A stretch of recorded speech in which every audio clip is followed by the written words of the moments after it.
Your Excellency, the Honorable Minister, Ministry of Human Resources Development of the Government of India, respected Kapil Sibal, Your Excellency, the Honorable Minister of Education, Hashemite Kingdom of Jordan, Professor Pillai, Honorable Vice Chancellor of the Indira Gandhi National Open University, Professor Narayanan, President of the Center for Science, Development and Media Studies, Dr. Ravi Gupta of LETS, colleagues from digital learning, honorable academics, scholars, ladies and gentlemen, members of the mass media, and fellow educators. First of all, on behalf of myself and my colleague from Bhutan, I would like to offer a very deep gratitude to our hosts for a quintessentially Hindustani meherbani as we arrived in Delhi. I would like to thank Dr. Ravi Gupta, Ms. Sheena Joseph, Ms. Pragya Gupta, and everybody else in the organizing committee for making it possible for us to come here in response to a very kind invitation that it extended to me.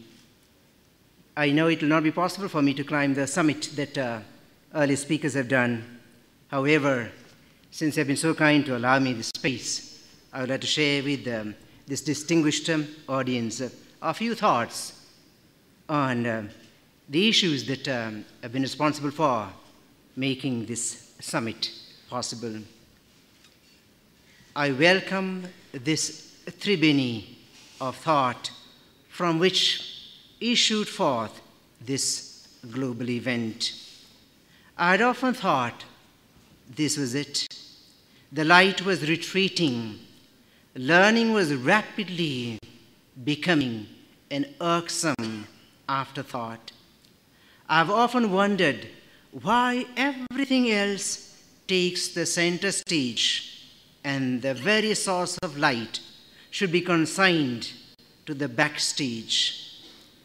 It still worries me that everything else makes news, but the noble sector only becomes relevant when something goes wrong in the society. I have often wondered what might have been the state of the world if education had received its due. As a soft pillow beneath my aching head comes this first ever World Education Summit. It should have come 1,000 years ago, but the flag flies still and the city has not fallen. Here I have found a ray of hope. We can still redeem this world.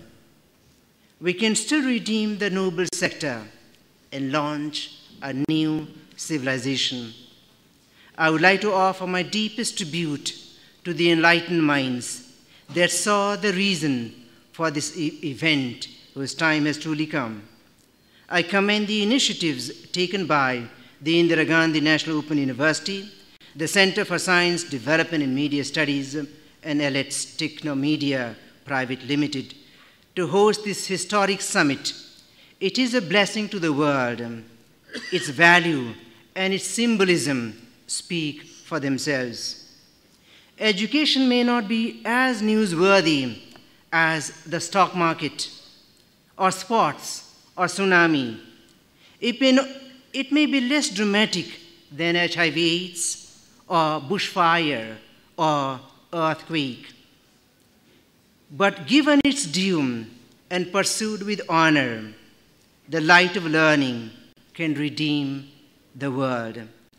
I am deeply heartened that the summit creates this precious space for the meeting of minds and sharing of dreams, dedicated to making our world a better place for our children and our children's children and beyond.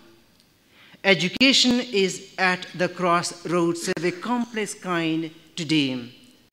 The attitude to learning and the outlook of the learner often call into question the viability of the whole educational mission. With rapid mercantilization of knowledge and commercialization of learning, the core function of the noble sector is coming to be governed by the laws of corporations and the employment market. The obvious change of vocabulary says it all. What is the vocabulary today? Are your graduates marketable? Marketable is the operative word here. Are they employable? Employable is the word here. Are they sellable? Sellable is the word here. How much further away could we move from the call to build faith and character, to learn the skills of usefulness, and to cultivate the virtues of gracefulness that should define an educated person? Scholars have become commodities. The essentially normative architecture of education is being rapidly dislodged by the linear logic of economic efficiency,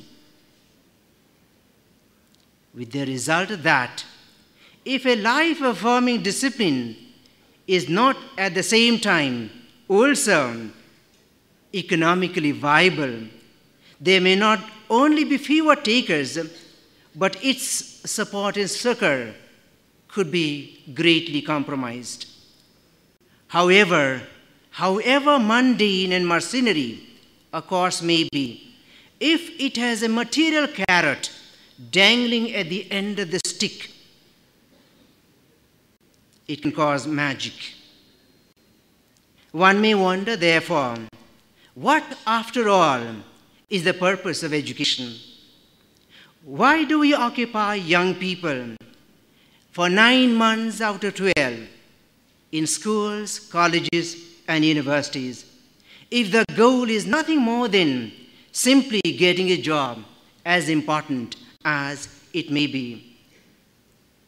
This Global Education Summit may do well to look back and to look ahead for a more entire vision of the human person and of the society of human beings, supposed to be the most highly evolved of all the species. It is about time to ask, what kind of society do we envision? What dreams do we have of the future? Who will build that future? What do we owe our children? If we have a vision of the society 10 years from now, or 50, 100 years from today, we will do our part to progress towards that future one step at a time. The good news, of course, is that new pathways do seem to be possible. I would like to commend the great strides made in education in India under the visionary leadership of His Excellency Shri Kapil Sibal, the Honorable Minister of the Human Resources Development Ministry. We look up to you, sir, for guidance. At a time when most of our social, spiritual, emotional, and psychological moorings are giving way under the onslaught of mechanistic forces, there is an urgent need to rediscover and to reassert the core function of education that combines the need to sharpen brains and skills with the need to build faith and character. When we occupy the most precious segment of our society, our children and youth, in our seats of learning for extended periods of time, it falls upon us, the guides and guardians, to give them a vision of the future in which they have a role to play. They will become our leaders tomorrow.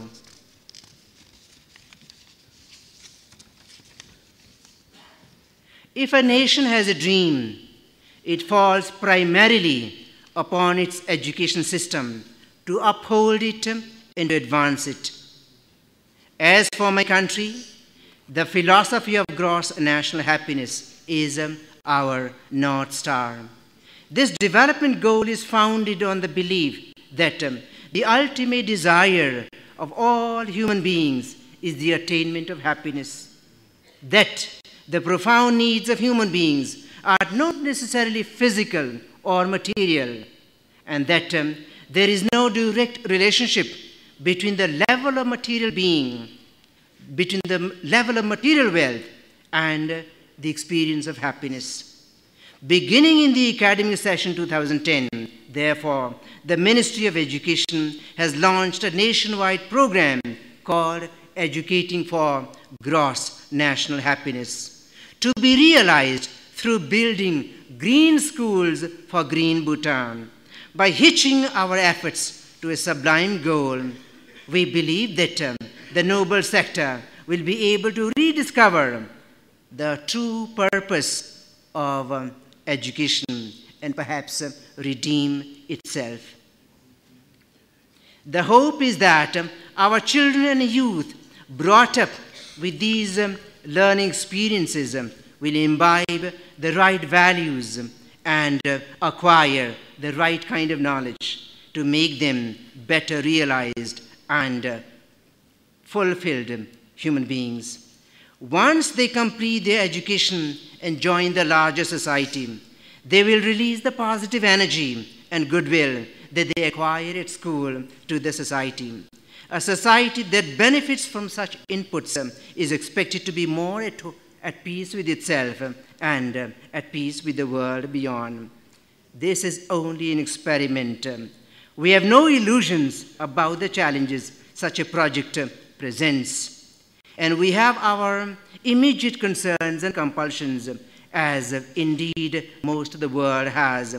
We have the obligation to enroll the last child in the last hamlet, meet the Millennium Development Goals, fulfill the promise of education for all, and all these against heavy odds. But we believe that this is the right way to go, however difficult. Education must be taken to the next higher level of engagement, rather than merely being a mercenary pursuit of degrees and diplomas, unrelieved by light and learning. Therefore, what the world needs today is a new ethic of learning, a fresh outlook on knowledge. What we truly need is a new civilization, an educational civilization, if you will. No nation can succeed if education fails, but education succeeding, no nation will fail. The equation cannot be more compelling. We have a great opportunity to redeem education and make it a redeemer of the world itself. Let us do what we can when we can. History will record what we make of this opportunity. Thank you very much indeed.